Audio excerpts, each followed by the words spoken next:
So you're having dishwasher drainage issues.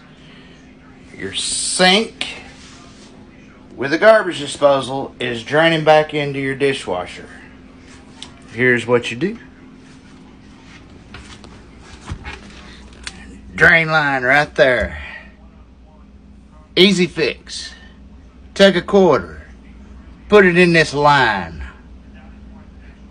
Easy temporary fix to keep your dishwasher from looking like this.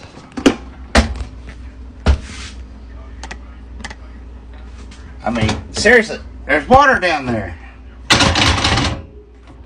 Nasty. It smells like hell. It's just a temporary fix, but